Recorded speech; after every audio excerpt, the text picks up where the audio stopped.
MBBS in abroad. Apollo MedSkill 6 years of MBBS program will be completed in 35 lakhs only.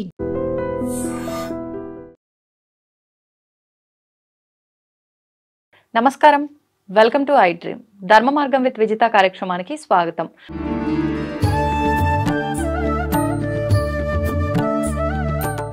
నమస్కారం అండి. జై శ్రీరామ్. సాధారణంగా మనం గరుడ పురాణం టాపిక్ గురించి మాట్లాడుకున్న సందర్భంలో మీరు చెప్పిన దాన్ని బట్టి ఈ ప్రేతకాండలో మొత్తం అసలు చనిపోయిన తర్వాత ఈ విధానాలు ఏదైతే ఆచరిస్తున్నామో వాటన్నిటి గురించి ముందరే దాంట్లో చెప్పబడి ఉంది అని చెప్పారు. ఒక మనిషి చనిపోయిన తర్వాత వెంటనే ఆ జీవం పోగానే తీసుకొచ్చి వాళ్ళని వెంటనే నేలపైన పడుకోబెట్టేస్తారు, గడ్డిలో పడుకోబెడతారు, తల దగ్గర దీపం పెడతారు. ఇలాంటి విధానాలన్నీ కూడా కొన్ని ఆచరిస్తూ ఉంటారు. ఒక 11 రోజుల వరకు ఇవన్నీ ఆచరిస్తూ ఉంటారు. అసలు ముందర ఈ నేలపైన పడుకోబెట్టే విధానం ఎందుకు వచ్చింది? ఫస్ట్ ప్రశ్నే గరుత్మంతుడు అడిగినటువంటి ప్రశ్నలకి విష్ణుమూర్తి ఈ క్వశ్చన్తోనే స్టార్ట్ చేశాడు. అసలు మరణించినటువంటి వాళ్ళని భూమి మీదకి స్పర్శ జరిగేటట్టు పెట్టాలి. మంచం మీద మరణిస్తే ఒక దోషం చెప్పారు. అలాగే నిద్రపోతూ మరణిస్తే ఒక దోషం, ఎంగిలి నోటుతో మరణిస్తే ఒక దోషం. మరణ సమయంలో కొంతమందికి ఈ యూరిన్ అవి అయిపోతుంటాయి, అలా అయిపోతూ మరణిస్తే ఒక దోషం, నోట్లోంచి ప్రాణం పోతే ఒక దోషం. ఇలా అనేక రకమైన దోషాలు, దానికి ఏవో ప్రాయశ్చిత్తాలు అవి ఇక్కడ చేస్తూ ఉంటారు. ఇవన్నీ ఎప్పుడు పవిత్రం అవుతాయి? అసలు మనం స్టార్టింగ్ నుంచి పడుకోబెట్టడం దగ్గర నుంచి ఈ కర్మకాండ స్టార్ట్ అవుతుంది మనకి. యాక్చువల్గా అయ్యగారు మంత్రాలు ఇవన్నీ తర్వాత, కర్మకాండ ఒక మనిషి పోయిన వెంటనే, పోతాడు అని తెలుసున్న వెంటనే ఫస్ట్ బయటకు తీసుకుంటామన్నారు. ఇంట్లోంచి బయటకు తీసుకొచ్చిన తర్వాత పడుకోబెట్టాలి. ఈ పడుకోబెట్టడంతోనే కర్మ స్టార్ట్ అయిన పెట్టరు మాకి. ఈ స్టార్ట్ అయ్యే దగ్గర ఏం చెప్పారంటే, నేల మీద డైరెక్ట్గా పడుకోబెట్టమని కాదు, గోమయంతో దాన్ని ఆవు పేడతో అలికి ఆ ప్రదేశం మీద పెట్టమని. ఎందుకంటే భూమి స్వతసిద్ధంగా కొన్ని దోషాలతో ఉంటుంది. భూమే దోషాలతో ఉంటుంది. ఆవిడ అమ్మవారే, కానీ ఆవిడ దోషాలు దేనివల్ల వచ్చాయి అంటే, మధుకైటభులు అనేటటువంటి రాక్షసులు విష్ణుమూర్తి చెవి గులువు నుంచి బయటకు వచ్చి ఆయనతో యుద్ధం చేసి 5000 సంవత్సరాలు చేతులు కుస్తీలు పెట్టారట. విష్ణుమూర్తి ఆయనతో యుద్ధం చేశాడు 5000 years. వీళ్ళు ఓడవలేదు. సరే, వీళ్ళకి చాలా ముచ్చట వేసింది. అమ్మవారు ఏం చేసిందంటే, బ్రహ్మగారుని సేవ చేయడం కోసం ఇదంతా, విష్ణుమూర్తి బొడ్లోంచి వస్తాడు బ్రహ్మగారు, ఈయన చెవుల్లోంచి వచ్చారు వీళ్ళిద్దరు రాక్షసులు. వచ్చి చూశారట ఎదురుకుండా. ఆయన ఏదో వింత జీవి ఒక 5 తలకాయలతో కనిపించాడు. అప్పుడు ఫస్ట్లో 5 తలకాయలు ఉండేవి ఆయనకి. 5 తలకాయలతో కనిపించేప్పటికి, ఏంటి నువ్వు? ఆయనేమో సత్తు, ఇదేమో అసత్తు. అంటే అది మంచి, ఇది చెడు. ఫస్ట్ నుంచి ఉంది ఇది, ఈ రెండిటికి మంచి చెడు. నాభిలో ఉన్నటువంటి మలినంలోంచి బ్రహ్మగారు వస్తే, చెవిలో ఉన్నటువంటి మలినంలోంచి రాక్షసులు వచ్చారు. వీళ్ళు రాక్షసులు. ఎందుకు రాక్షసులు అంటే, పక్కవాడిని ఇబ్బంది పెడదామని చూస్తున్నారు. నువ్వు ఉండకూడదని ఆయన మీద బయలుదేరుతుంటే ఆయనకు భయం వేసి విష్ణుమూర్తిని పిలుద్దామా అని చూస్తే, ఈయనేమో నిద్రలో ఉన్నారు, యోగ నిద్ర. నిద్ర ఎందుకు పడుతుంది అని ఆలోచించి, ఓ నిద్ర అంటే తమోగుణం, ఆ తమోగుణానికి అధిష్టాత్రి ఒక శక్తి ఉంటుంది అని, ఆ శక్తికి అమ్మవారు అని ఒక పేరు పెట్టి ఆయన ధ్యానం చేశారట. చేయడంతోనే నిద్రని ఆయన దాంట్లోంచి బయటకు వెళ్ళిపోయింది నిద్రాదేవి. ఈయన లేచి సేవ చేయడానికి బయలుదేరుతుంటే, ఇప్పుడు మళ్ళీ ఆయన చూసేట 5000 years అవుతుంది, వీళ్ళంతా ఇది తెమిలేలా లేదు వ్యవహారం అంతా. కాబట్టి మళ్ళీ ఇందాక నన్ను సేవ్ చేసింది కదా ఫస్ట్లో ఆ దేవి, ఒకసారి మళ్ళీ నేను ప్రార్థన చేద్దామని అమ్మవారిని ప్రార్థన చేస్తే, ఈసారి ఏం చేసిందంటే వీళ్ళలోకి మళ్ళీ ఆవిడ ప్రవేశించింది. వెంటనే వీళ్ళు ఏం చేశారంటే, విష్ణుమూర్తిని చాలా గొప్పగా యుద్ధం చేసావయ్యా 5000 years మాతో నువ్వు కాబట్టి మేము ఇద్దరం కలిసి నీకు వరం ఇస్తాము అన్నారట. విష్ణుమూర్తికి వీళ్ళు ఇస్తారట వరం. నాకేముంది, నాకు ఇంకేం వరం కావాలి, మీరు నా చేతిలో చావాలి, అదే నాకు వరం. అయ్యో, ఇలా పొరపాటున ఇలా ఇచ్చేసాము వరం అంటే. చూడండి, సృష్టి ప్రారంభంలో కాబట్టి వాళ్ళకు కూడా కమిట్మెంట్ ఉంది. ఇస్తామన్న తర్వాత దానికి కట్టుబడాలి అనేది ఉంది. ఇప్పుడు మనకు అది ఉండదు, రాను పోతుంది కమిట్మెంట్. ఆ కమిట్మెంట్తో వాళ్ళు ఏం చేశారు, సరే ఇస్తామన్నాం కదా, చిన్న షరతు పెడదాం, అయితే ఇస్తాము, కానీ ఎక్కడ నీళ్లు లేవో అక్కడ మమ్మల్ని నువ్వు సంహరించాలి అన్నట్టు. అప్పుడు అంతా ఉన్నదంతా నీరే, ఇంకా భూమి అవేం పుట్టల. ఆ నీళ్లలోనే ఈ విష్ణుమూర్తి, ఆ విష్ణుమూర్తిలో ఉన్నటువంటి ఆ చిన్న మలం ఎప్పుడైతే అంటే మలం అంటే మట్టి, ఉమ్, ఆ మట్టి శరీర మాలిన్యం ఏర్పడంతోనే దాని నుంచి ఒక సృష్టి ప్రారంభమైంది. ఇక భూమి సృష్టి జరగల. ఇప్పుడు ఎక్కడ భూమి కోసం మరి నీళ్ళే ఉన్నాయి, అసలు భూమి ఉండాలి అని కూడా తెలియదు. ఉమ్, భూమి అనే ఒక కాన్సెప్ట్ ఉంటుంది, దాని మీద మనం చంపాలి అనేది అంతకు మునుపు భూమిని చూసిన వాళ్ళకి తెలుస్తుంది, కానీ స్టార్టింగ్లో వాళ్ళకి తెలియదుగా. అవును. మనం ఏం చేద్దాము అని చూసి ఆయన ఒకసారి తొడని చూశాడు, తొడ కనిపించింది. ఆ తొడని ఏం చేశాడంటే పెద్దగా చేసి ఆ ఇద్దరు రాక్షసుల్ని దాని మీద పెట్టి ఇలా నలిపేసేట మొత్తం. ఉమ్, మధుకైటవుని నలిపేశాడు. నలిపేసిన తర్వాత ఏమైంది, ఈ వేస్టేజ్ అంతా కూడా మళ్ళీ ఇలా అన్నట్టు ఉమ్, ఇలా అండంతోనే అది మళ్ళీ నీళ్ళలో పడింది. మరి ఆ వేస్టేజ్ ఎక్కడికి పోతుంది? ఉమ్, దాన్ని మేధస్సు అంటారు, ఈ మాంసం వాటితో ఉన్నది. ఆ మేధస్సు అంతా కూడా కలిసి కలిసి కలిసి కలిసి కలిసి ఇప్పుడు మనకు థియరీలు చెప్తున్నారు కదా, భూమి ఎలా వస్తుంది, ఎలా ఏర్పడిందని. ఎలా ఏర్పడి కూడా ఉండొచ్చు. ఉమ్, ఇది మనకు చెప్పింది. అంటే దానికి మునుపు జరిగినటువంటి ఈ విష్ణువు బ్రహ్మ ఈ మధుకైటవులు అనేటటువంటిది మన శాస్త్రజ్ఞులకు ఇంకా ప్రస్తుతానికి అంది ఉండకపోవచ్చు. ఓకే. కానీ ఏదో ఒక మెటీరియల్ అది అలా అలా అలా ఏర్పడింది అనేది అంటున్నారు కదా. ఈ మెటీరియల్ ఏదైతే ఉందో వీళ్ళ శరీరంలోంచి ఉన్నటువంటి మేధస్సు, దాంతో ఈ భూమి ఏర్పడింది. మరి ఇప్పుడు పవిత్రమా అపవిత్రమా భూమి? అపవిత్రమే. అసలే రాక్షసులు, పైగా వాళ్ళ యొక్క రక్తమాంసాలతో రక్తమాంసాలతో. ఏర్పడినటువంటిది భూమి అని. ఉమ్, అందుకని మనం ఏం చేస్తామంటే ప్రతి దగ్గర కూడా భూమిని మళ్ళీ మనం ప్రోక్షణ చేస్తూ ఉంటాం. అవును. నీటితో మళ్ళీ భూమి ప్రోక్షింపబడితే అది శుద్ధం అవుతూ ఉంటుంది ఎక్కడైనా. అంటే ఊరికే క్లీనింగ్ కోసం కాదు, బాగా క్లీన్గా ఉన్నా మళ్ళీ ఒకసారి మంత్రపూర్వకంగా ఏదో నామస్మరణ భగవంతుడు నామంతోనో పుండరీకాక్ష అనో చదువుకుంటే ఉమ్, అది అక్కడ ఈ దోషాలు పోతాయి. అంటే సర్ఫేసి యాసిడ్ వేసి క్లీన్ చేస్తే నీట్నెస్ ఉంటుంది. అవును. కానీ భూమికి పట్టినటువంటి ఈ మైథిని దోషం ఏదైతే ఉంటుందో ఉమ్, అప్పుడు భూదేవి ఏం చేసిందంటే నన్ను పెట్టావు బాగానే ఉంది, ఉమ్, నేనే అపవిత్రులంటే ఇప్పుడు నా మీద పుట్టే వాళ్ళందరూ అపవిత్రులు అయిపోతారు, సృష్టి అపవిత్రం అయిపోతుంది. ఆ. కాబట్టి నాకైనా నువ్వు వరం ఇవ్వు అంటే అప్పుడు ఎవరైతే నీకు మంత్రోక్తంగా నేను విష్ణుమూర్తి నీటి స్వరూపం అంటారు. ఆపో నారాయితి ప్రోక్తాహ ఆపోవై నరసూనవహ అని. ఉమ్, నేను నీటి స్వరూపం కాబట్టి నీటితో నిన్ను శుద్ధం చేస్తే నువ్వు శుద్ధపడుతూ ఉంటావు అని. ఓకే. అంటే దాన్ని ఏమన్నారు అంటే అందుకని ఈ భూమిని శుద్ధం చేయాలి. ఈ శుద్ధం చేసే దగ్గర కొన్ని నీటితో చేసే ఉంటాయి, కొన్ని దర్భతో వాటిని ఇలా రాస్తే కొన్ని చోట్ల శుద్ధి పడుతుంటుంది, ఉమ్, కొన్ని చోట్ల ఆవు పేడతో శుద్ధి పడుతుంటుంది. ఆవు పేడ సర్వదేవతా స్వరూపం కాబట్టి దాంట్లో లక్ష్మీ స్వరూపం పృష్ఠభాగంలో ఆవుకు ఉంటుంది కాబట్టి ఆ పేడతో దాన్ని అలకమన్నారు. పేడ దొరకని పరిస్థితుల్లో పసుపుని దాని స్థానంలో వాడుకోవచ్చు, అది కూడా లక్ష్మీప్రదం కాబట్టి పసుపుతో అయినా అలికి దాని మీద నల్ల నువ్వులు దర్భలు వేయమన్నారు. ఓకే. నల్ల నువ్వులు దర్భలు. దర్భలు. మనకి చాలా చోట్ల దర్భలు అంటే 7 రెల్లుగడ్డిని కూడా దర్భలు అంటారు. ఉమ్, రెల్లుగడ్డి కూడా ఒక రకమైన దర్భే. ఆ పూర్వం మనకి పల్లెటూర్లలో వాటిలో రెల్లుగడ్డి బాగా దొరుకుతూ ఉండేది, అంటే రెల్లుగడ్డి తీసుకొచ్చి చేసేవారు. ఉమ్, ఇప్పుడు మరి ఆ రెల్లుగడ్డి కూడా దొరకకపోతే, ఆవు పేడ దొరకకపోతే ఎలాగైతే పసుపు వచ్చిందో అలా ఈ దర్భలు దొరకనప్పుడు గడ్డి దాని స్థానంలో వచ్చింది. ఉమ్, ఆ గడ్డిని ఎండుగడ్డిని తీసుకొచ్చి వేయడం అనేది అలా మనకి స్టార్ట్ అయింది. వచ్చింది. యాక్చువల్గా ఏంటంటే దర్భలు నువ్వులు వేయాలి అని విష్ణుమూర్తి చెప్తున్నట్టు దాని మీద వేయాలి. వేసి ఏం చేయాలంటే భూమి మీద పడుకోబెట్టాలయ్యా ఈ శరీరాన్ని. ఎందుకంటే మనిషి పుట్టినప్పుడు భూపతనము అంటారు. అంటే శీర్షోదయం పుట్టినట్టు మనం ఎలా డిసైడ్ చేస్తామంటే శిరస్సు ఫస్ట్ బయటకి కనిపించాలి. ఆ కనిపించినప్పుడు మనిషి పుట్టినట్టు మళ్ళీ మొత్తం బయట పుట్టాలి. భూపతన సమయం వేరు. మళ్ళీ ఆ మనిషిని తీసుకొచ్చి మనం కట్ చేసిన తర్వాత మనం పెడతాం కదా, అది భూపతనం. ఆ భూమి పతనం సమయంలో ఒకటి గ్రహిస్తూ ఉంటారు. ఎలాగైతే పుట్టిన వెంటనే భూమి మీదకి పడతారో మరణించిన తర్వాత కూడా మళ్ళీ భూమి మీదకే వాళ్ళు చేరాలి. అంటే భూదేవి ఇందాకన్నా కదా తల్లి లాంటిది, ఆవిడ మీదకి పుట్టినప్పుడు వస్తాం, మరణించినప్పుడు ఆవిడ ఒడిలోనే కలిసిపోతాం. అలా భూమి మీదకి తీసుకొచ్చి పడుకోబెట్టాలి అని. డైరెక్ట్గా పెట్టకూడదు కాబట్టి ఇవి పెట్టమన్నారు. ఇవే ఎందుకు పెట్టారు? ఇప్పుడు అనేక ద్రవ్యాలు ఉన్నాయి కదా, దర్భలు నువ్వులే ఎందుకు చెప్పారు అంటే ఈ నువ్వులు కానీ దర్భలు కానీ సాక్షాత్తు విష్ణుమూర్తి యొక్క శరీరం నుంచి ఉద్భవించినవి అని ఆ గరుడ పురాణంలో విష్ణుమూర్తి చెప్తున్నాడు. ఏంటంటే విష్ణుమూర్తి యొక్క చెమటలోంచి పుట్టేట నువ్వులు. ఆయనకి చెమట పుట్టింది. ఆ చెమట పుట్టినప్పుడు దాంట్లోంచి పుట్టినవే ఈ నువ్వులు. అవి 3 రకాలుగా ఉంటాయి. ఎరుపు నువ్వులు ఉంటాయి, నల్ల నువ్వులు ఉంటాయి, తెల్ల నువ్వులు ఉంటాయి. ఈ 3 రకాల నువ్వులు కూడా తిలా కృష్ణాహ తిలా శ్వేతాహ అని. తెల్ల నువ్వులైనా సరే, నల్ల నువ్వులైనా సరే, ఏ నువ్వులైనా సరే నువ్వులు పవిత్రతని చేకూరుస్తాయి.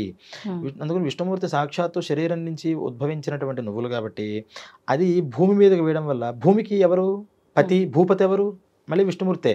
సాక్షాత్తు మళ్ళీ అవి తీసుకొచ్చి ఆ నువ్వుల్ని భూమి మీద ఉత్తప్పుడు వేయకూడదు. ఉత్తప్పుడు నువ్వులను తీసుకెళ్ళి భూమి మీద వేస్తామంటే కుదరదు. ఏదో పంట కోసం వేయడం వేరు కానీ కింద ఊరికే వేయకూడదు. కానీ ఇక్కడ ఎప్పుడైతే అది పడిందో ఋతుమతి అయినటువంటి స్త్రీ, ఈ అలికడం వల్ల ఏమవుతుందంటే ఒక ఋతుమతి అయినటువంటి స్త్రీ భర్త యొక్క సాన్నిధ్యాన్ని ఎలాగైతే కోరుకుంటుందో అలా ఈ అలకడం ద్వారా ఋతుమతి అయ్యింది ఈ భూదేవి. ఈ స్వేదస్సులో అంటే చెమటలోంచి విష్ణుమూర్తి సంబంధించినటువంటి ఆ నువ్వులు, అలాగే దర్భలు ఆయన విష్ణుమూర్తి యొక్క రోమాలుగా చెప్పారు. శరీరంలో పైన వెంట్రుకలు దర్భలు ఈ రోమాల్లోంచి పుట్టాయి అని. ఆ రోమాల్లోంచి వచ్చినటువంటివి ఇక్కడ వేయడం వల్ల ఆ భర్త యొక్క సంయోగం జరిగి పుత్రత్వాన్ని స్వీకరిస్తాయి. అంటే తల్లి స్థానాన్ని అది పొందుతుంది. అంటే భూమి అప్పటిదాకా కూడా ఒక కన్యకగా అనుకుంటే ఆవిడ ఒక తల్లి స్థానానికి చేర్చాలి అంటే ఇవన్నీ తీసుకొచ్చే సంయోగం చేయడం వల్ల ఆవిడ తల్లి అయ్యి ఈ మరణించినటువంటి ఆ శవాన్ని తన ఒడిలోకి తను చేర్చుకుంటుంది అని ఈ రెండింటినీ కూడా అక్కడ పెట్టాలి అని చెప్పారనమాట.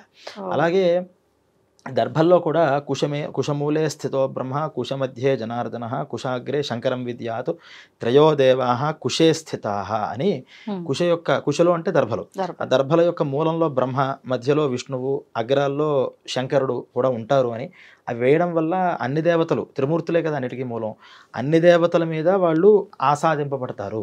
ఇవన్నీ చేయడం దేనికయ్యా అంటే వాళ్ళ మార్గం సుగమంగా అవ్వాలి. ఇప్పుడు పడుకోబెట్టేప్పుడు కూడా ఏం చేస్తారంటే శిరస్సుని దక్షిణం వైపు ఉంచేలాగా పడుకోబెడతారు. మామూలుగా అంటే పురాణికంగా చూస్తే రెండు పద్ధతులు ఉన్నాయి. పురాణికంగా కాళ్ళనేమో దక్షిణం వైపు పెట్టమని గరుడ పురాణంలో కనిపిస్తుంది, కానీ కర్మతంత్రంలో చూస్తే ఏమో శిరస్సుని దక్షిణం వైపు పెట్టమని కనిపిస్తుంది. సరే ఏది పెట్టినా పాదాల్లోంచి ప్రయాణం అవ్వాలన్నా అంటే రూట్ అది. కొన్ని చోట్ల మన సెల్ ఫోన్ పనిచేయలేదంటే అలా చేతులు పెట్టుకుని వెతుకుతాం సిగ్నల్ కోసం. సిగ్నల్ ఎటు వస్తే అటు నుంచి వెళుతుంది. అలా యమలోకం యొక్క సిగ్నల్ అంతా దక్షిణ భాగంలో ఉంది. మన భూమికి దక్షిణ దిగ్భాగంలో యమలోకం, అందుకనే దక్షిణ దిక్కుకి అధిపతి యముడు. అందుకనే నిద్రపోయేటప్పుడు దాన్ని చూస్తూ పడుకోకూడదు. యముడు యొక్క కాల్స్ తొందరగా వస్తాయి, బ్యాడ్ డ్రీమ్స్ అవి వస్తూ ఉంటాయి చెప్తారు. ఇలా ఈ పడుకోబోయేటువంటి వ్యక్తి ఎక్కడికి వెళ్ళాలి? మళ్ళీ ఆ లోకానికి వెళ్ళాలి. ఎవరు ఎంత పుణ్యాత్ముడైనా సరే ఆయన దగ్గర క్లియరెన్స్ తీసుకోకుండా వేరే లోకాలకి వెళ్ళే అర్హత లేదు. అందుకని వెళ్ళాలి. ఆ లోకాల్లో వాళ్ళకి ఆ ఛానల్స్ అన్ని డిస్టర్బెన్స్ లేకుండా క్లారిటీగా వాళ్ళు పయనించాలి అంటే ముందర ఇంతకాలము ఆవాసంగా ఉన్నటువంటి ఈ శరీరం ఏదైతే ఉందో దీన్ని ఫస్ట్ పవిత్రంగా ఉంచాలి. ఇది పవిత్రంగా ఉన్నంతసేపే అది వెళుతూ ఉంటుంది. ఫోన్ బాగుంటేనే కదా దాంట్లో మనకి సిగ్నల్స్ అందుతాయి. అందుకని దీన్ని పవిత్రంగా చేయడం కోసం ఇక్కడ గోమయంతో వరకు నువ్వులు వేసి దర్భలు వేసి దీన్ని పెట్టాం. ఇది పెట్టిన తర్వాత ఎటు వెళ్ళాలో తెలియని పరిస్థితుల్లో ఉంటుంది ఆ జీవం. ఎందుకంటే ఇక్కడ మనకు శరీరంలో ఉంటే కళ్ళతో మనం దాన్ని చూస్తాం. శరీరం నుంచి బయటకు వచ్చిన తర్వాత మనుషులు ఇవి అన్నీ కనిపించవట ఫస్ట్ డైరెక్ట్గా. అప్పుడే పుట్టిన పిల్లాడిలా ఉంటాడు. ఏం కనిపిస్తాయి? ప్రాణం వదిలిన వెంటనే ఆ బయటకు వచ్చిన వెంటనే ఒక జ్యోతి రూపంగా, జ్యోతి అన్నా కనుక కాగడాగా చూపిస్తే ఇటు మనం వెళ్ళాలన్నమాట ఆయన పయనం చేస్తారు. అందువల్ల తలకాయ దగ్గర మనకి ఈ దీపం పెట్టమని. అందుకని దక్షిణం వైపు తలకాయ పెడితే ఏమవుతుందంటే తలకాయ పైన ఈ దీపం పెడతారు కాబట్టి ఆ దీపం అక్కడ కనిపించిన వెంటనే ఈ దిక్కుగా మనం పయనించాలి అని ఆ దిక్కుగా తన ప్రయాణం చేస్తాడట. అప్పుడు ఈ యమలోకలో యమభటులు కూడా అప్పుడే ముందరగా ప్రాణాన్ని తీసుకెళ్ళడం రెండు కూడా ఒకేసారి జరుగుతాయి. అంటే యమభటుల చేతిలో పూర్తిగా సరెండర్ అయిపోడు. అప్పటిదాకా శరీరంలో నేను నేను నేను అనుకున్నాడు, ఒక్కసారి అలా సరెండర్ అయిపోతాడు. ఎటు వెళ్ళాలి, ఎటు పారిపోవాలని చూస్తుంటాడు. ఈ పారిపోయే ఈ దిక్కు కనిపిస్తుంది దీపం. వెళ్ళాలి అనుకుంటాడు, వాళ్ళకి కావాల్సిందే అటు వెళ్ళడం, అటు వాళ్ళు తీసుకెళ్తూ ఉంటారు. ఇలా వాళ్ళ పయనం స్టార్ట్ అవుతుంది. అందువల్ల తలకాయ దగ్గర దీపం పెట్టడం అనేది ఫస్ట్ రోజు ఖచ్చితంగా జరగాలి. మరి తర్వాత 10 రోజులు కూడా ఎక్కడైతే మరణించారో లేదా ఎక్కడైతే మనం పడుకోబెట్టామో, అందరూ ఇళ్లలో ఇప్పుడు హాస్పిటల్లో పోతారు, కానీ శవాన్ని తీసుకొచ్చి ఎక్కడైతే పడుకోబెట్టామో అక్కడ మళ్ళీ ఈ దీపాన్ని పెట్టి చేస్తూ ఉంటారు. ఎందుకు ఇది అంటే మళ్ళీ అక్కడ శిలాస్థాపనం అనే ఒక చిన్న గులకరాయి మీద ఈ జీవిని తీసుకొస్తారు. తర్వాత ఎపిసోడ్లో మనం చెప్పుకుందాం. ఆ జీవికి మళ్ళీ వెళ్ళి వస్తూ ఉంటాడు, అక్కడక్కడే సంచరిస్తూ ఉంటాడు, మళ్ళీ ఒక దగ్గరికి వస్తూ ఉండాలి. ఎక్కడ రావాలన్నా సరే ఇది ఛానల్ అనమాట. ఇది దీపాన్ని చూసుకుని మళ్ళీ అక్కడికి వస్తూ ఉంటాడు, దీపాన్ని చూసుకుని ఆ దిక్కుకు మళ్ళీ వెళుతూ ఉంటాడు అని ఈ 10 రోజులు కూడా అక్కడ ఆ స్థానంలో దక్షిణ దిక్కు వైపు తిరిగేలాగా దీపం పెట్టాలి అని. అక్కడ కూడా ఒంటి ఒత్తితో పెట్టమన్నారు. 2 ఒత్తులో 3 ఒత్తులో 4 ఒత్తులో పెడితే కన్ఫ్యూజన్ వస్తుంది, ఎటు ఏది వెళ్ళాలో అర్థం కాదు. అందుకని ఒకే దిక్కుగా ఆ దక్షిణ వైపు చూసేలాగా దీపం పెట్టడం వల్ల ఆ దిక్కుగా నేను వెళ్ళాలి అనే ఒక ప్రచోదన ఆ జీవికి ప్రేతకి కలుగుతుంది అని చెప్పారనమాట. అందుకని ఇక్కడ ఈ శరీరాన్ని శుద్ధంగా ఉంచి ఇక్కడ తర్వాత చేయబోయేటటువంటి, అంటే ఇప్పుడు చెప్పాం కదా, ఈ కుశలు ఎందుకు పెట్టాలంటే అది విష్ణుమూర్తి నుంచి వచ్చినవి, నువ్వులు ఎందుకు పెట్టాలి అంటే అది విష్ణుమూర్తి చెమటలోంచి వచ్చినవి. ఈ వచ్చినటువంటివి ఆ భూమి మీద శుద్ధంగా అయినటువంటి ఆ భూమి మీద వేయడం వల్ల ఆధానం జరిగి తను ఒక స్త్రీమూర్తిగా మారినప్పుడు తన ఒడి మీదకి ఈ బిడ్డని తీసుకొచ్చి పెడితే ఆ మాతృత్వం అనేది ఆ పిల్లాన్ని ఎలా తీసుకోవాలి, నేను ఎలా శుభగతులు ఎలా కలిగించేలాగా వీడు చేయాలి, ఆ పైన లోకాల్లో ఇబ్బందులు లేకుండా ఎలా చేయాలి, వీడి పుణ్య సంస్కారాలను ఎలా బయటకు తీసుకుని రావాలి అని ఆ మాతృహృదయం ఆలోచిస్తూ ఉంటుంది.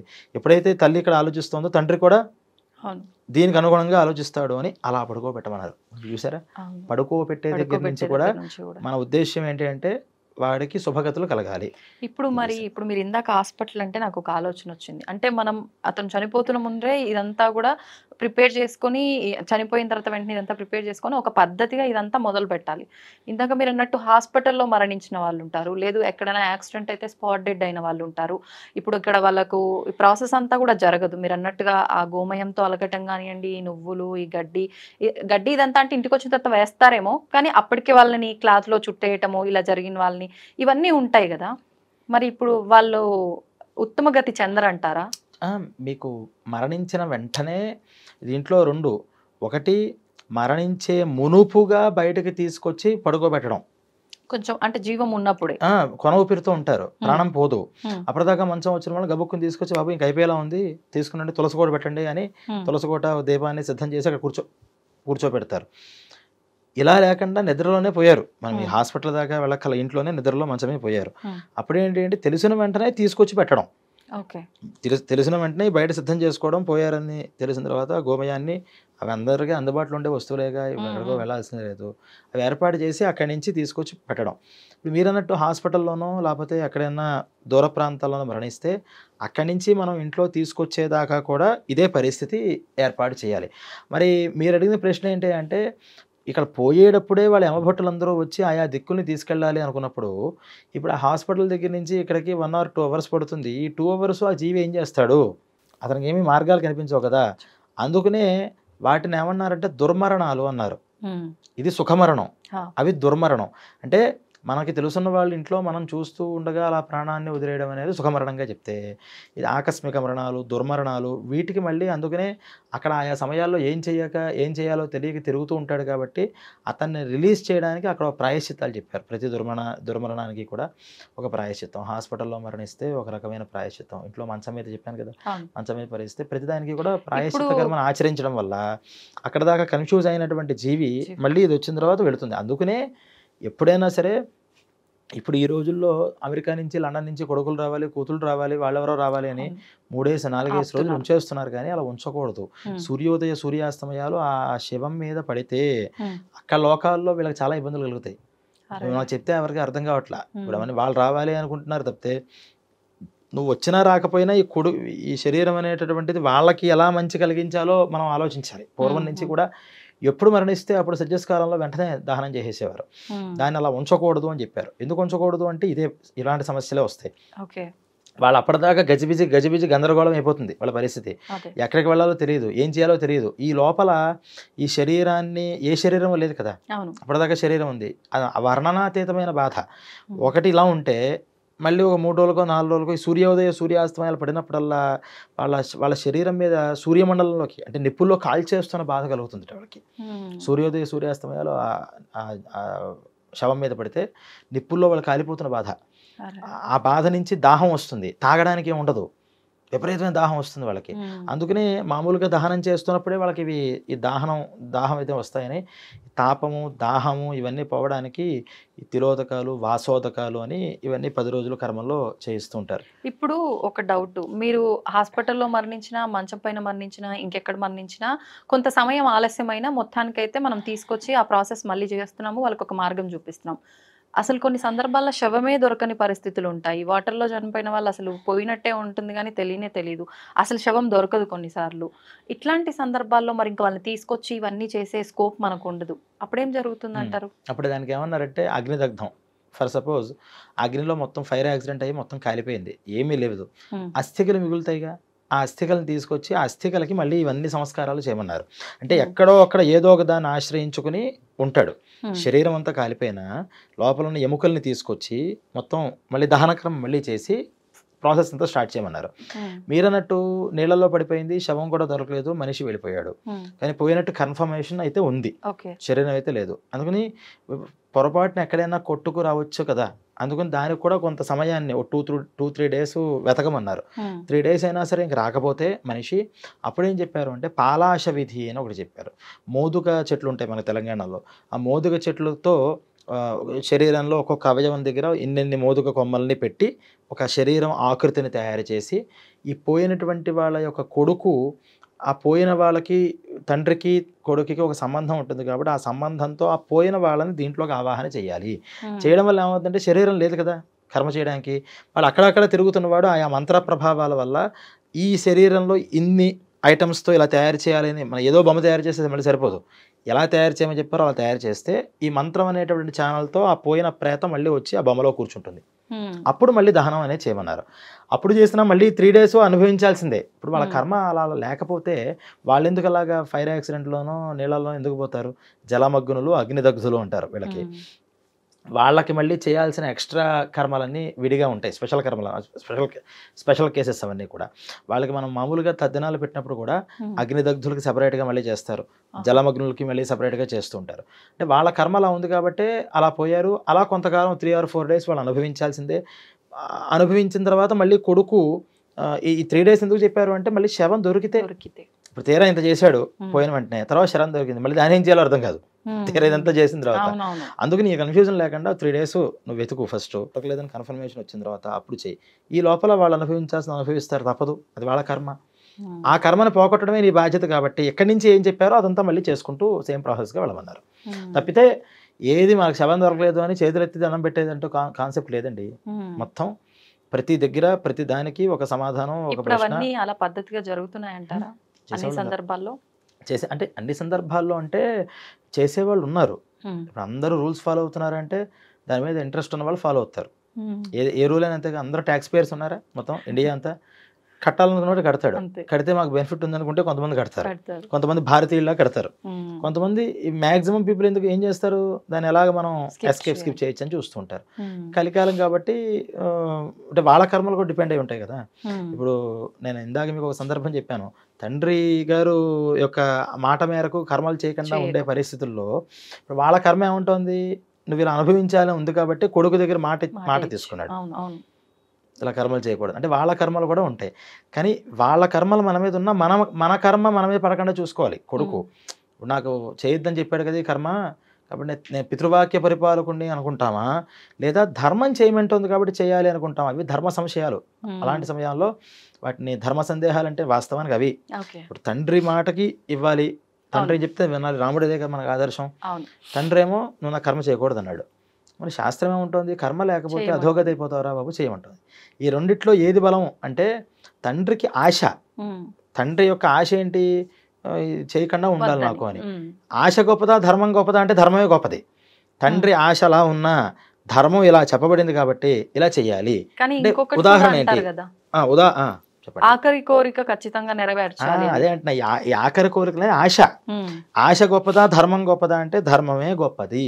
ఎందుకు అంటే పచ్చకామెర్లు వచ్చాయి కొడుక్కి, బాగా పచ్చకామెర్లు. తండ్రికి అనుకోండి, ఆ పచ్చకామెరలో మీకు కొన్ని ఏవో పచ్చాలు చెప్తారు, ఆవకాయ తినకూడదు, గోంగూర తినకూడదు, వంకాయ తినకూడదు ఇవన్నీ అని. కానీ ఆ సమయంలో అన్ని తినాలనిపిస్తుంది. వాళ్ళు పచ్చని చెప్తారు. పూర్వం వెల్లమందని వేసేవారు, ఆ వెల్లని ఊరుంది అక్కడ, జస్ట్ అది ఇంత ఉండ చేసి వేసేస్తారు. కానీ వాళ్ళు 6 months పచ్చని చాలా గట్టిగా చేయాలి, మళ్ళీ జీవితంలో మళ్ళీ రాదు. అలా చాలా మందికి వైద్యం అలా జరుగుతూ ఉండేది. ఇప్పుడు వీళ్ళకి ఏమవుతుందంటే ఫస్ట్ ఆ డోస్ వేసిన 3 days ఓన్లీ పాలు తాగాలంటారు, ఏమీ లోపల తాగకూడదు. వీళ్ళ పక్కన ఎవరైనా ఆవకాయలు అవి తింటూ ఉంటే తినాలనిపిస్తూ ఉంటుంది. ఇప్పుడు ఇదే తండ్రి నాకు ఆవకాయ పెట్టాలంటే, అమ్మో తండ్రి గారు మాట జవదాటకూడదు, ఆయన ఆవకాయ పెట్టమన్నారు కాబట్టి ఆయన పెట్టాల్సిందే అనుకుంటామా? ఉమ్, పెడితే అనారోగ్యం కాబట్టి పెట్టకూడదు నాన్న, నువ్వు తినకూడదు, నీకు షుగర్ ఎక్కువ, తినకూడదు, నువ్వు తాగకూడదు. రెండోది చేస్తాం ఏ? వద్దు అని. మరి తండ్రి గారి మాట మనం ఫాలో అంటే అవ్వాలి. ఇప్పుడు ఫాలో అవ్వకపోయినా ఆయన ఆరోగ్యం బాగుంటుందనే కదా మహా అయితే. అంటే ఆయన ఆశ కన్నా ధర్మం గొప్పది. కరెక్ట్. కొడుగ్గా కర్తవ్యం ఏంటంటే తల్లిదండ్రులు సుఖంగా ఉండేలా చూసుకోవడం. సుఖం వాళ్ళు అడిగించేస్తే సుఖం కలుగుతుంది, ఇదొక సుఖం. కానీ తర్వాత మళ్ళీ నష్టం కలిగినా నీ వల్లే వస్తుంది కాబట్టి నష్టం ఏ రకంగా కలగకూడదు. ఈ ఇప్పుడు షుగర్ పేషెంట్తో ఉన్నటువంటి తండ్రి స్వీట్ కావాలి అంటే ఆయనకి స్వీట్ తినడం వల్ల తాత్కాలిక సుఖం వస్తుంది, కానీ షుగర్ పెరిగితే మళ్ళీ అది అనారోగ్యం సూచన అవుతే మళ్ళీ దుఃఖం కూడా వస్తుంది. కాబట్టి నీ కర్తవ్యం ఏంటంటే నాన్న నువ్వు తినకూడదు కాబట్టి నీకు ఇలా చేయను, నువ్వు అడిగావు కదా ఇంత పెసరు తిను, నీ కోరిక ఇబ్బంది లేకుండా నీకు. అలా ఏంటంటే ఇటువంటి కొడుకులు కూడా వాళ్ళు కూడా ఇలా మాటలు తీసుకున్నప్పుడు ఇంకోటి తీసుకుంటున్నప్పుడు తప్పకుండా చేస్తాను, వాళ్ళ సంతృప్తి కోసం అంటే సరిపోయిందిగా. అలా అప్పుడు వాదించకూడదు. కొడుకు ధర్మం ఏంటంటే ఆఖరి కోరికగా కూర్చుని మీద చేసినప్పుడు అలా చేస్తావనన్నా నీకు ధర్మం ఏం తెలుసు అని అక్కడ వాదించకూడదు. తప్పకుండా నాన్న నీకేం కావాలంటే అబద్ధం ఆడు, తప్పేం లేదు. ఎందుకంటే వాళ్ళకి కావాల్సిన సంతృప్తి. ఇప్పుడు వాడు ఎందుకు నీ మీద మాట మీద చేసుకుంటున్నాడు, వాడికి ఆ సంతృప్తితో నేను పోవాలి. నా ఆఖరి కోరిక తీరుస్తావా లేదా అంటే తీరుస్తాను అంటే సంతృప్తి. నువ్వు తీర్చేది చూడడం, నువ్వు తీర్చేది నేను చూస్తానని కూడా పోయేవాడికి తెలియదు కదా.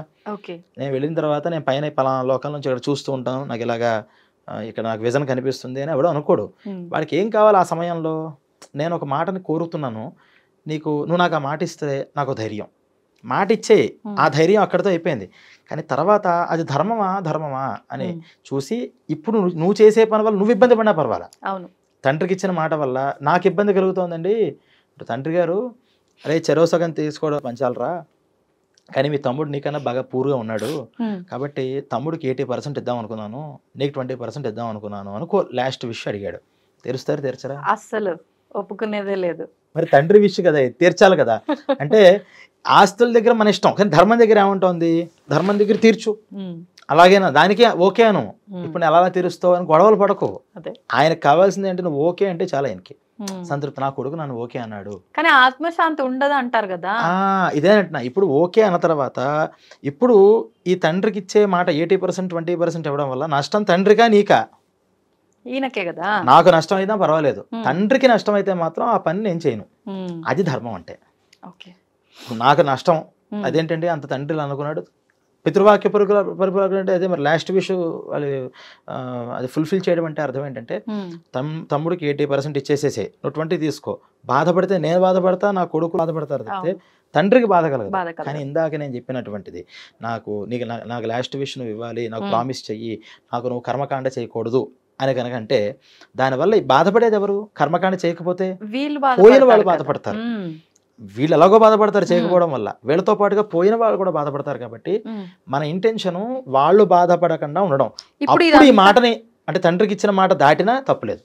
ఇప్పుడు ఈయన ఇక్కడ చేయాల్సిన కార్యక్రమాలన్నీ చేయకపోతే ఇప్పుడు ఆయన అంటే వాస్తవంగా చెప్తారు కదా, ఎటువంటి కార్యక్రమాలు అయితే మనం చేయకుండా ఉంటామో పితృదేవతలకి, వాళ్ళు అంటే ఏదో త్రిశంకు స్వర్గంలో ఎలాడుతూ ఉంటారు కాబట్టి వాళ్ళు పైకి వెళ్ళలేరు, కిందికి రాలేరు. వాళ్ళ కర్మలు తీర్చుకోవాలంటే ఖచ్చితంగా మళ్ళీ భూమిపైకి జన్మ తీసుకొని రావాలి. ఇంకా రాలేరా ఎప్పటికీ? ఇప్పుడు ఇందాక నేను చెప్పాను కదా, 3 days వీళ్ళ పరిస్థితి ఏమవుతుంది, ఎక్కడికి వెళ్ళాలో తెలియదు, శరీరాలు లేవు, ఎక్కడికి వెళ్ళాలో తెలియదు. వీళ్ళేమో ప్రాణం తీసేసి యమభటులు పెట్టారు, కానీ యమభటులు ఒక మార్గం దగ్గరికి తీసుకెళ్ళరు. అక్కడికి తీసుకెళ్ళాలి అంటే ఇప్పుడు నాకు చెప్పిన ఈ పొజిషన్ ఉండాలి. ఈ పొజిషను ఇది కనిపిస్తే ఈ శరీరానికి శుద్ధి వస్తే వాళ్ళు అక్కడికి తీసుకెళ్ళడానికి ట్రై చేస్తారు. అక్కడికి వెళ్ళిన తర్వాత కూడా ఇప్పుడు ఈ చేయాల్సిన శరీరం దహనం ఒకసారి జరగాలి. లేకపోతే డైరెక్ట్గా వెళ్ళిపోయిన తర్వాత పైన అక్కడ వీళ్ళకి ఎంత పడింది ఏంటి అని శిక్షలు వచ్చేసి మళ్ళీ ఇక్కడికి పంపిస్తారు. ఇక్కడి నుంచి వెళ్ళాలి అంటే శరీరం దహనం అవ్వాలి. దహనం శాస్త్రోక్తంగా అవ్వాలి, విద్యుక్తంగా అవ్వాలి, ప్రాసెస్ ప్రకారం అవ్వాలి. వితౌట్ ప్రాసెస్, ఆ ప్రాసెస్లో ఏమాత్రం ఇప్పుడు ట్యాగ్ లైన్ వేస్తారండి, దాంట్లో ఒక గీత చిన్న తేడా వస్తే అది దాంట్లోకి సిస్టంలో కనిపిస్తుందా? శరీరం కూడా అంతే, శాస్త్రం కూడా అంతే, ఏది తూచా తప్పకుండా పర్ఫెక్ట్గా చేయాలి. ఇంకా మనం దేవుడి పూజలు చేసినప్పుడు కూడా కాస్త అటు ఇటు జరిగితే ఏదో ప్రాయశ్చిత్తం దేవుడు మనవాడే అనుకుంటాడు. అక్కడ అలా కుదరదు, ఎగ్జాక్ట్గా చెప్పాలి, ఎగ్జాక్ట్గా మంత్రం అలాగే ఎగ్జాక్ట్ క్రియ అలాగే ఉండాలి. ఏమాత్రం తేడా వచ్చినా అది అసలు వెళ్ళదు ముందరికి. అందుకని ఇప్పుడు ఇలాంటి కర్మలు చేయాల్సిన పరిస్థితి వచ్చినప్పుడు ఇక్కడ చేసేటటువంటి కర్మలు ఉంటాయి కదా, ఉమ్, వీళ్ళ కొడుకులు చేయాల్సిన కర్మలు, అవును. ఈ కర్మలన్నీ కూడా శాస్త్రోక్తంగా జరిగితేనే వాళ్ళకి పైకి వెళ్తాయి. లేకపోతే ఏమవుతారు, వీళ్ళు ఎక్కడికి వెళ్ళాలో తెలియదు, ఉమ్, ఏం చేయాలో తెలియదు, అలా గాలిలో తిరుగుతుంటారు. ఉమ్, వాళ్ళని పిశాచాలు అంటారు. దయ్యం దయ్యం దయ్యం ఏ తిరుగుతున్నాడు, ఉమ్, పిశాచాలు అంటే ఇవన్నమాట, పిశాచగణాలు అవన్నీ. ఓకే. అక్కడ అలా గాలిలో తిరుగుతుంటారు, వాళ్ళకి గాలే, ఉమ్, వాళ్ళకేం శరీరం ఉండదు, ఆకలి దప్పిక. అందులో ఇప్పుడు దహనం చేశారు, కర్మలు చేయకపోతే వాళ్ళకి ఉత్తమ పై గతులు ఉండవు, కింద గతులు ఉండవు. ఉమ్, దాంతో వాళ్ళంతా కూడా కళల్లోకి వస్తూ ఉండడం, కొంచెం ఎనర్జెటిక్గా ఉంటారు అనుకోండి వాళ్ళు. ఉమ్, అంటే మనస్సు హార్డ్గా ఫోర్స్ఫుల్గా ఉంటే వాళ్ళు ఏవో సమస్యలు పెట్టి వీళ్ళని హింసిస్తూ ఉంటారు కుటుంబాన్ని. కుటుంబాన్ని. నన్ను నువ్వు రిలీజ్ చేయి చెప్పడం. ఓకే. వాళ్ళు అంత బలవంతులు కాదంటే కనుక అలా తిరుగుతూ ఉంటారు. వీళ్ళు ఏమనుకుంటారు, మా నాన్న ఎక్కడికి వెళ్ళిపోయాడు, మనం సుఖంగా ఉన్నాడులే అని వీళ్ళు అనుకుంటారు పాపం. ఓకే. కానీ వాళ్ళు మాత్రం రిలీజ్ అవ్వరు. ఉమ్, దానివల్ల తర్వాత పుట్టేటటువంటి పిల్లలు పితృదోషకారకమైనటువంటి ప్లానటరీ పొజిషన్లో పుడుతుంటారు. ఉమ్, అలా కూడా సిగ్నిఫికెన్స్ వస్తూ ఉంటుంది. అరే బాబు పితృశాపం ఉందిరా నీకు అని. ఉమ్, అలాగేనా చూసి అప్పుడు ఈ నారాయణ బలి ఇలాంటి కార్యక్రమాలు వాళ్ళ కోసం చెప్పారనమాట. ఓకే. అంటే ఆ పిల్లాడి టైం అయినా సరే పితృదోషం వచ్చింది, మన సమస్య లేకపోతే ఎప్పటికీ మనం గుర్తు చేసుకోం కదా. అవును. డాక్టర్ దగ్గరికి ఎందుకు వెళ్తాం చెప్పండి? అంటే ఏదో ఒక డాక్టర్ అనారోగ్యం గారు వస్తేనే నన్ను మీరు వెళ్తాం. నాకు ప్రసవం వేశారు కాబట్టి, మీరు నన్ను మా అమ్మగారికి మీరు సిజరన్ చేశారు కాబట్టి, లేకపోతే పురుడు పోశారు కాబట్టి నేను పుట్టాను, నేను ఇప్పుడు పెద్ద యాంకర్ అయ్యాను. మీరు ఏ రోజైనా సరే మిమ్మల్ని పుట్టించిన డాక్టర్ దగ్గరికి వెళ్ళారండి? వెళ్ళం. మీరే కాదు, నేను కూడా వెళ్ళలేదు. అవును. వెళ్తాం అంటే మనకి ఏదో సమస్య రావాలి. ఉమ్. సమస్య వస్తే ఈ సమస్యకి ఏంటి అని మనం ఏదో డాక్టర్ దగ్గరికి వెళ్ళిపోతాం. మంచికైనా చెడుకైనా అందరూ కోరుకునేది అలాంటి ప్లేసెస్ కి వెళ్ళకూడదు అని. అంటే వెళ్ళాలా వెళ్ళకూడదు వేరు. పర్సనల్గా అయినా ఓ డాక్టర్ దగ్గరికి ఉమ్, మనం పలానా హెల్ప్ చేసిన తర్వాత నాకు ఎంత వచ్చింది, నేను ఎంత పొజిషన్లోకి వచ్చాను అంటే మీరు నాకు పురుడు పోసారు కాబట్టి, మీరు నన్ను సక్రమంగా చేశారు కాబట్టి మా సేఫ్గా ఉన్నాను కాబట్టి నేను అని జీవితంలో ఒక్కసారైనా వెళ్ళాలి కదా. అవును. వెళ్ళం. వెళ్ళాం. మన దేవుడి దగ్గరికి వెళ్ళం, డాక్టర్ దగ్గర, మంచి వాళ్ళ దగ్గరికి మనం ఊరికే వెళ్ళము, ఆ, ఏదో పని ఉంటేనే వెళ్తాము. అలా ఇలా ఇప్పుడు ఈ పితృదోషాలు ఇలాంటివి లేకపోతే ఉమ్, అసలు ఈ పితృకార్యాలు మనం ఎందుకు చేస్తాం? అందుకని ఆ దోషాలు ఆ సమయంలో వస్తే, ఆ సమయంలో పుడితే దోషం వల్ల ఆ సమస్యలు ఫేస్ చేస్తూ ఉంటారు. అవును. అప్పుడు వీళ్ళు ఏం చేస్తారు, ఎందుకు దీనికి అని ట్రేజ్ అవుట్ చేసి, ఓహో పలానా పితృదోషం అనమాట అని అలాగేనా మళ్ళీ పితృదేవతలను విముక్తి చేస్తారేమో అని. అయినా సరే మనం చెయ్యం. ఉమ్, ఎందుకంటే ఇప్పుడు దాన్ని కూడా మనం ఇప్పుడు ఎక్కడైనా సరే, ఇప్పుడు మనం మాట్లాడుకునే ఎపిసోడ్స్ ఏం చేసినా సరే శ్రద్ధ కావాలి. అది లేకుండా ఎన్ని చేసినా, నేను ₹1 కోటి ఖర్చు పెట్టా నారాయణ బలికి అని పెట్టుకున్నా, 1 crore ఖర్చు పెట్టానన్నా 0 ఫలితం. నువ్వు ₹100 ఖర్చు పెట్టావు, ఉమ్, శ్రద్ధ ఉంది, అప్పుడు నీకు 100% ఫలితం వస్తుంది. ఓకే. ఇప్పుడు ఏమైపోయిందంటే డబ్బులు ఇచ్చేస్తే అయిపోతాయి అవును. అన్నీ. నేను అన్ని లక్షలు ఖర్చు పెట్టా, నువ్వు ఎన్ని లక్షలు ఖర్చు పెట్టావు అనేది కాదు, ఉమ్, ఎంత శ్రద్ధగా చేసావు, ఏం ప్రాసెస్లో చేస్తావు. శాస్త్రం అనే ఒక ప్రాసెస్ ఉంది. ఆ శాస్త్రం చెప్పినటువంటి విషయంగా ఒక కర్మకాండ ఎలాగైతే నియమాలు చెప్పిందో ఆ నియమాలతో మనం ఉండాలి. ఓకే. కనీసం ఇప్పుడు 100% ఉంటామండి అంటే కలియుగంలో అన్నీ ఉండలేకపోవచ్చు. కనీసం 100% మనం శాస్త్రం ఫాలో అవ్వలేకపోయినా మనకి తోచినంతలో 100% మనం శాస్త్రరీతిగా ఉండాలి అని అనుకున్నప్పుడు కూడా మనం శాస్త్రం ఫాలో అయిన ఫలితం ఈ కలియుగంలో మనకు వస్తుంది. అంటే అన్నీ పెర్ఫెక్ట్గా చేసే యుగం కాదు ఇది, కానీ అన్నీ పెర్ఫెక్ట్గా చెయ్యాలి అనే ఇంటెన్షన్తో మనం ఉండాలి అని మనకి దీంతో తెలుసుకోవచ్చు. అందువల్ల మరణించేటప్పుడు మీరు వేసిన ఫస్ట్ ప్రశ్న గరుత్మంతుడు అడిగినటువంటి ప్రశ్నకి సమాధానం చెప్పిన ప్రశ్నలాగానే వేశారు. ఇది మరణించినటువంటి వాళ్ళ యొక్క పరిస్థితి, అంటే శరీరాన్ని కూడా అందుకనే ఈ పంచామృతాలు వాటితో శుద్ధం చేస్తారు. అంటే మనిషి పోయిన తర్వాత ఎందుకు ఇదంటే ఇది ఎంత పవిత్రంగా ఉంటే పైన అంత పవిత్రమైన శరీరాలు వస్తూ ఉంటాయి. అలాగే ఈ శరీరం లోపల ఆ నోట్లో కూడా బంగారం వేయడం అనేది మనం చూస్తాం. బియ్యం వేస్తున్నారు భయం గారు. యాక్చువల్గా ఏంటంటే పంచలోహాలు వేయాలి. అలాగే 7 రకాల ధాన్యాలు ఉన్నాయి, ఆ ధాన్యాలు కూడా వాటిలో వేయాలి. అన్నీ దొరకవు కాబట్టి ఆ టైంలో బియ్యాన్ని వేసేయడం అని చేస్తున్నాం. ఆ ఎన్ని రకాల అవన్నీ వేయడం వల్ల ఏమవుతుందంటే బీజవపనం అని ఒక పంటని మనం విత్తనాలు వేసి పండించడం ఎటువంటిదో ఈ నోట్లో ఈ వస్తువులు ఈ ద్రవ్యాలని వేయడం వల్ల తర్వాత పైలోకాల్లో అన్ని శుభాలు ఆ జీవుడికి కలుగుతాయి అని ఇవన్నీ కూడా అక్కడ ఏమని చెప్పారు. ఇలా అనేక విషయాలు మనకి ఈ గరుడ పురాణం ద్వారా మనం తర్వాత ఎపిసోడ్లో మనం తెలుసుకోవచ్చు. తప్పకుండా అండి. నిజంగా గరుడ పురాణం అనగానే శిక్షలు ఒక్కటే అనే భ్రమలోనే ప్రతి ఒక్కరం ఉన్నాము. కానీ మాట్లాడుకుంటూ ఉంటే అసలు ఇంత డెప్త్ ఉందా ఈ సబ్జెక్ట్లో, ఇంకా ఎన్నో ఉన్నాయి తెలుసుకోవాల్సినవి అనిపిస్తుంది. మరొక మంచి ఎపిసోడ్లో మరిన్ని విషయాలు మాట్లాడుకుందాం. ధన్యవాదాలండి. అవుతున్న శివలింగం. సరే దాన్ని అట్లా కప్పేసేయండి, చూపించదండి. Krishna is there. మూర్తి పూజ కాదు, సాక్షాత్ బ్రజేంద్ర నందన భగవాన్ ఉన్నారు మూర్తిలో. ఏమీ ఆశించకుండా ఆరాధించే వాళ్ళు కూడా ఉన్నారా ప్రభుజీ? నిజమైన భక్తి అంటే మనకు తెలియదు కాబట్టి